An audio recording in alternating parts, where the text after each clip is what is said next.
April 28th, 1982. I was broke, I was divorced, and I was angry.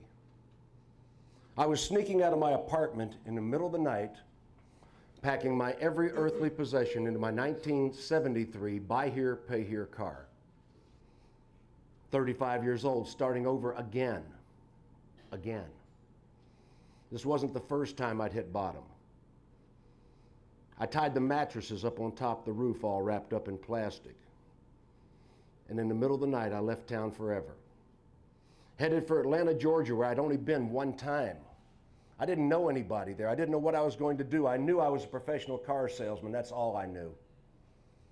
And as I drove up I-75 that night, I had a lot of time to think in the solitude of that car. That car was a 73 Lincoln Continental, 25 feet long, smoke pouring out of both exhausts. You couldn't see the hood ornament in the fog. And I'm thinking, decision number one, I will be a success. Ladies and gentlemen, success is a thought process. Success is a decision. Write that down. Success is a decision. Success is a point in your life when you reach focus and intensity. Success is the point when you've had enough of what was and you decide to recreate yourself. That's success. Not that you're not successful already. Everybody in this room is successful. But are you as successful as you should be, could be, deserve to be, are capable of being? Are you getting what you should be getting? Now, this is not a tent revival. I don't want anybody in this room to stand up and cry or confess or any crap like that, okay? You don't need to do faint or anything like that. Just tell yourself if I'm telling you the truth. I want you to internalize a lot of thoughts with me today. I want you to get inside yourself and say, yeah, he's right, yeah, he's wrong, yeah, he's full of unknown dark substances. I don't care, but just tell yourself something. Success is a decision. Have you made that decision? Are you ready to make that decision to be the ultimate success that you are capable of being? Don't tell me you're average. I can't tolerate average. Average is the exact decimal point where sucks starts. Everybody got that? We're going to go beyond average. Only one sled dog has a view. What are the rest of them looking at? The second decision I made that night was more powerful and more impactful than the first. I made a decision that night that I would study my profession as surely as if I were studying for a master's degree in any other profession. I'm a high school graduate from the bad side of a very bad town with poor parents' high school education. I can't have a class reunion until the rest of my friends get out of prison. This was my ticket out. So I made a decision that night that I would study my profession, which is the automobile industry. I read every book, I attended every seminar, modeled myself after successful people. Seek out role models and mentors. Seek out people who do it very well and emulate their best habits. And get rid of bad people. I got rid of the losers, the whiners, the wimps, the criminals, the has-beens. I got rid of negative people, even if you're related to them. Embrace good people. I blew into Atlanta in 1982 with less than $400 to my name. I started catching ups on the blacktop, and within 5 years I was a millionaire. There isn't a man or woman in this room that can't replicate that type of success. In my travels, I have met the most successful salespeople in the United States. Any number of people making $20,000, $30,000, $40,000 a month doing what we do. And they've all got common characteristics that we'll talk about as we get into this seminar. It starts out on page 1 of your workbook. What do you want? Working in car dealerships. I caught an up 2 days ago in Detroit. I'm the only national consultant that still works in dealerships, or maybe ever did work in dealerships, I'm not sure. 250 days a year, I've stood in more than 1,000 showrooms. Every state except Alaska. So when I say most car salespeople do this or most car salespeople do that, I'm not speaking from text I've written or read. I'm not speaking from conjecture. I'm speaking from experiential observation, things I've seen. Some of the best practices I picked up in other places. That's what I'm here to give you today as good value. Most car salespeople have no idea exactly what it is that they personally want. I'm asking you to get in touch with that for a moment before we actually get into the meat of the seminar. Why do you do this? Why do you work the hours we work? Why do we work when other people are not working? Why do we do what we do? Well, do you want a bigger house? You want jewelry, you want fine clothing, you want fine dining, you want vacations. You want education for your children, you want security into your old age. You've got to define quantitatively exactly what you want, because if you can't say what you want, you can't have it. So many people show up every day in this business hoping they catch one more up, but they haven't got a plan. What do you want and what are you willing to do to have it? That's the theme of where the seminar starts. If you can't quantify it, you can't have it. In my travels, I have met 20 or 30 or 40 salespeople who make upwards of $40,000 a month. Some of them are a little older, like Irving Silver, and some of them are very young. But there's no one common characteristic. They are all different ethnicity, all different men, women, old, young, all parts of the country, urban, suburban. But they do have two common characteristics, every one of the salespeople that I have met making the big money. Number one, they reach out in the community and generate their own business. They don't wait for the dealership to generate an up. And number two, they manage relationships with previous customers. It always amazes me. I was a pretty good car salesman. I was never a record-setting car salesman, but I sold upwards of 30 units every month I showed up. And a lot of the business I generated selling 30 units a month, I was working in a dealership that only sold 75 units a month. The majority of my business was business that I generated personally out of the community. I'm going to talk about how to do that today. How to not rely on ups. How many people were in your high school graduating class? 700. How many? 700. How many of those people do you associate with right now? Very few. Very few. Think about that. In my book, The Prosperity Equation, I talk about the fact that the most powerful people on earth are those people that influence the most other people. Influence is power. Influence is money. Well, let me tell you something. The most successful car salespersons on earth are those people that influence the most past customers. But Adonica let the people in her high school graduating class drift into the past.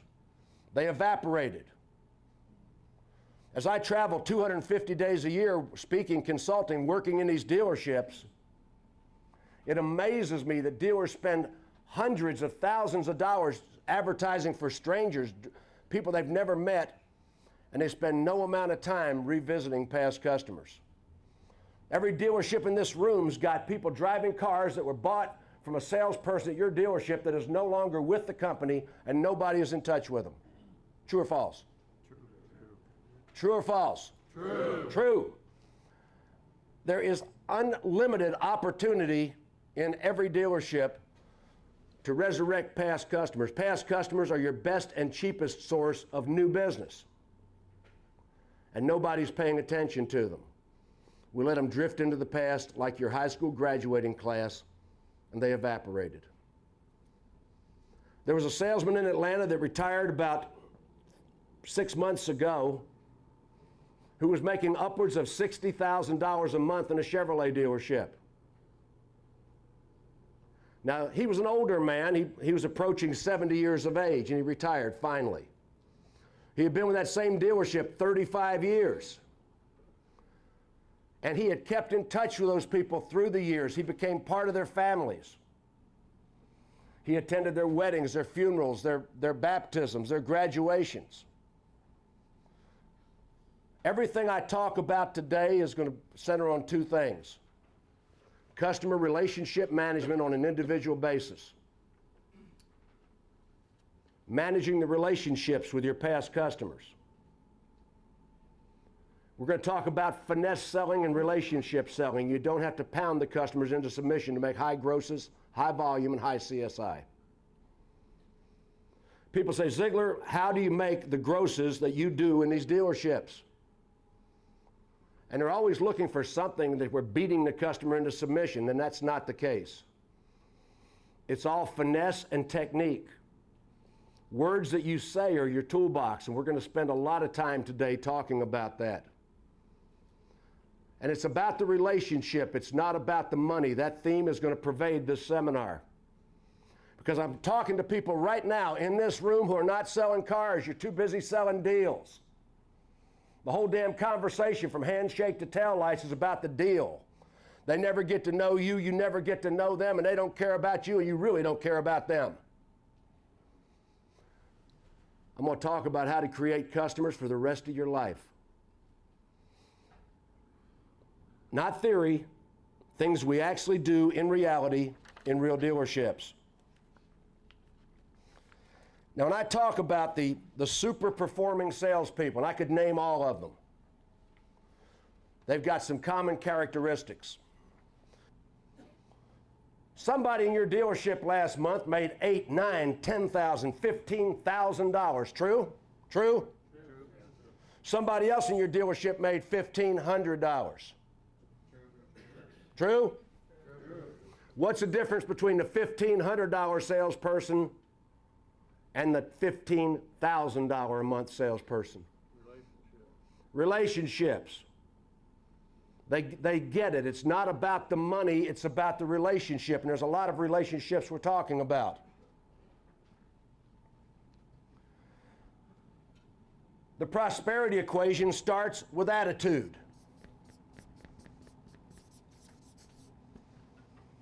The 4 pillars of prosperity, attitude is the best of them.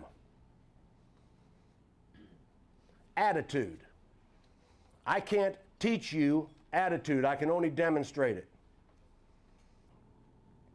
My personal attitude is focused, intense. I've got some friends in this room I've known for years, but I did not come here to visit with you. I came here to get your money. You might be my best personal friend, but on this particular day, I did not come to visit with you. I came to cash your check. I got up today, I woke up in an Embassy Suites in Indianapolis. I sat straight up in the bed and I said, oh, where am I? Am I late? What am I doing today? Where am I? Oh, yeah, I got a sales seminar today. I'm in the hotel. Yeah, I got plenty of time. And I put my suit on and I said, by God, somebody's going to pay for this. Today it's you. Every single day a professional car salesperson wakes up and looks in the mirror. You put on your business attire and you get ready to go to work and you look in the mirror and you say, by God, somebody's going to pay for this. Today I will be paid for my professional services. Mr. Luther Coggin one time at Coggin Nissan in Jacksonville, Florida, where I started out in the car business in 1976, Mr. Coggin said to me one time, Ziegler, how do you sell so many cars?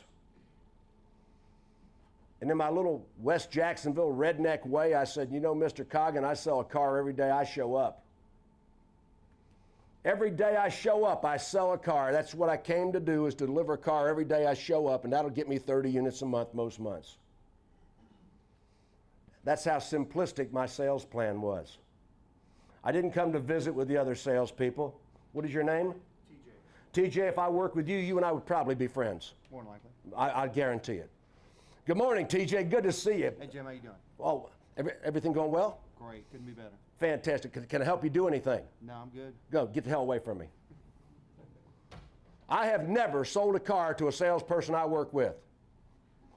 Who in this room has sold a car to somebody on the same sales floor as you? Then why do I need to spend any amount of time socializing with him during working hours? If you're not in front of an up, I'm going to be generating an up.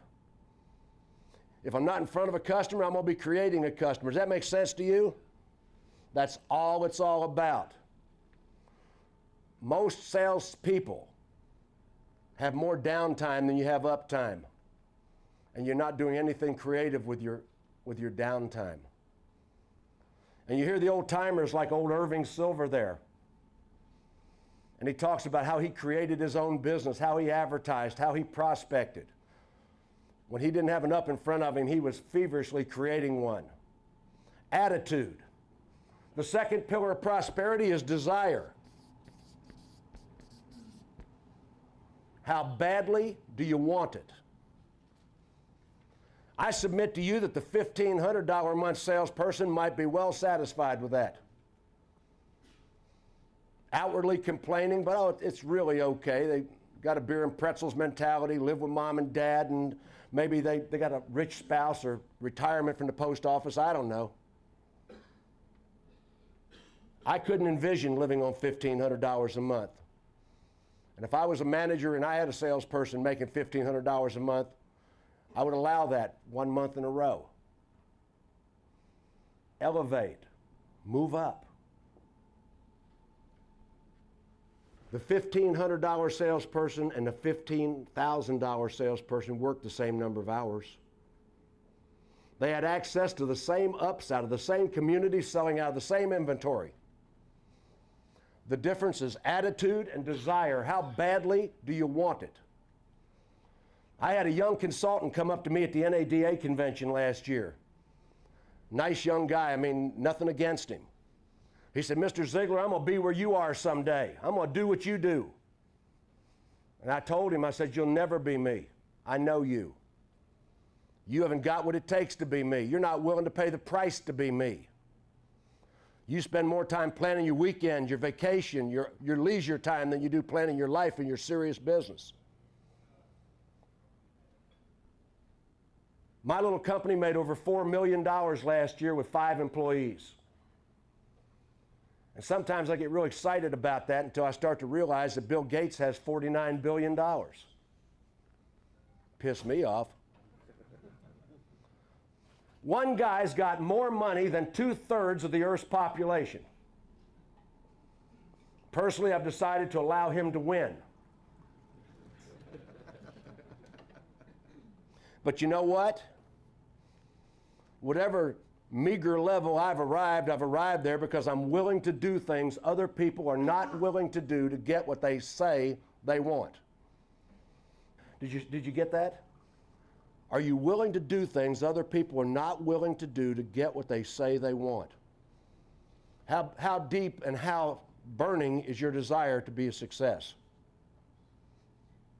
The next pillar of prosperity is work ethic.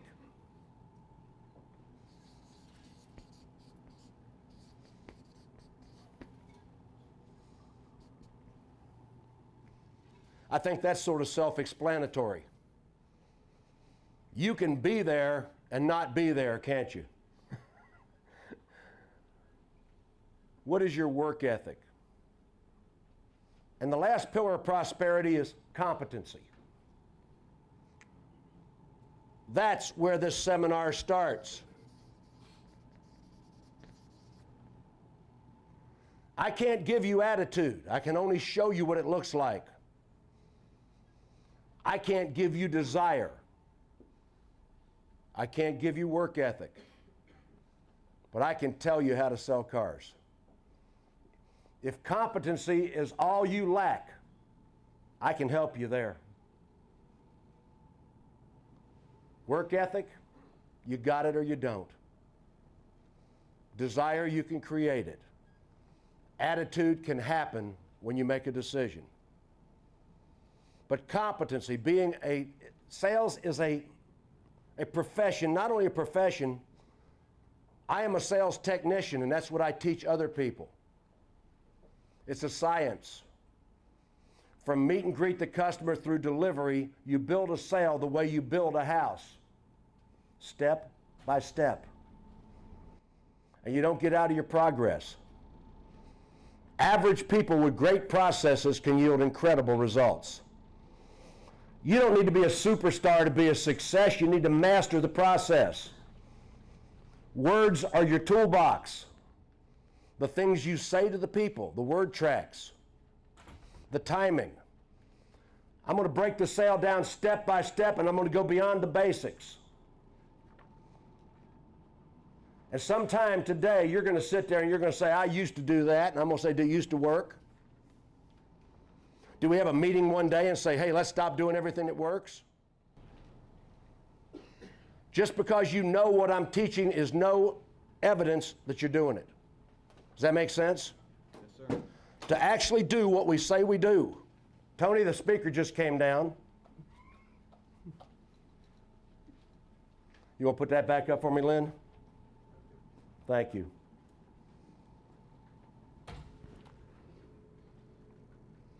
Reset a second here, guys.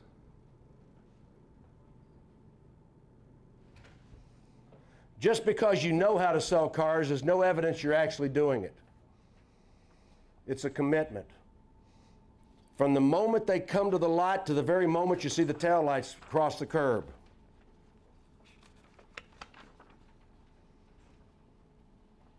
Page 4.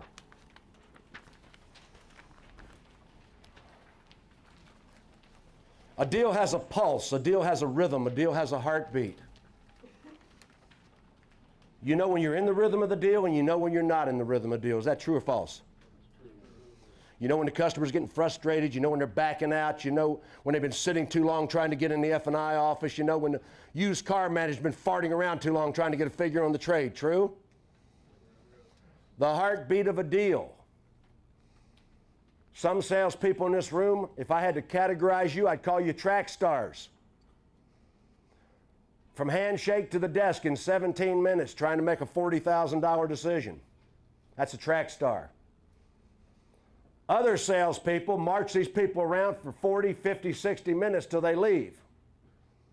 Tour guides. Some people are in the zone. Some people are like right on. Are you in the zone? Or are you a track star? Or are you a tour guide?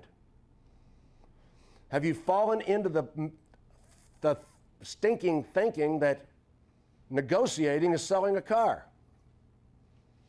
Or do you have the realization that negotiation is what happens after a car is sold? It's not about the money, it's about the relationship, ladies and gentlemen. Not the relationship necessarily with you, but the relationship with the dealership, the relationship with the car, the relationship with you personally. Before the customer gets the relationship with the money. My company right now, we're working with 98 dealership corporations that own dealerships. And the overwhelming majority of dealerships that I'm working with are doing over $3,000, $3,500 a unit front and back. Is that decent numbers? I was in a seminar in Atlanta with managers, and I do a lot of management seminars. And 2 months ago, in November, not quite 2 months ago, early November, I had 100 people from all over the country in my seminar. And one of the managers said, Mr. Ziegler, these techniques sound really good, but you can't do it in a Honda store. Where's my Honda people here? Can't do this in a Honda store. You know, Honda customers are aliens. You know, they're too smart to make a profit. Well, ladies and gentlemen, I'm doing business with a dealership in Tampa, Florida called Tampa Honda Land. We're doing over 400 new and used Hondas a month at more than $3,500 a unit. I'm doing business with a dealership in Renton, Washington, Renton Honda. And what's so cool about Renton Honda is Renton, Washington is the hometown of Microsoft. They're doing 300 units at $3,000 plus per unit, and more than 90% of their customers are programmers from Asia. Don't tell me you can't do this. It's our thinking that gets in the way of growth. When I go in these dealerships, I say, who's your best salesperson? And they'll say, this guy or that woman. And I say, by what measurement is that your best salesperson? got the most units out. And then I find I got a prima donna spoiled brat that sells 25 mini deals a month. Their whole life's a mini deal and a spin. Don't tell me how many units you got out. Tell me how much money you took home to your family, whoever you care about. Does that make sense to you? I don't measure a salesperson by how many they got out. I measure a salesperson by the relationships they build and the income they make. Full price is a fair price. You're not cheating anybody at all the money, and you need to get that philosophy ingrained, because we've got some really stinking thinking in the car business today, and we've adopted the idea that discount is fair. You know, I have people walk up to the desk many times. I'm on the desk. Mr. Ziegler, I need to see the invoice. Why? It's a doctor. He's a doctor. Well, you tell him to sit his ass out there and read some of my out-of-date magazines till I get around to him. That's what he does to me. I'd gargle on a tumbler full of maggots before I'd show somebody my invoice. Full price is fair. Furniture and jewelry is marked up 600% in your community, and we're apologizing for 6 to 8% markup on new cars. What's that all about? You cannot make the kind of money I'm talking about unless you believe in your heart that full price is fair. You're not cheating anybody. If you got a moral problem with making a profit, maybe you need to join the Peace Corps.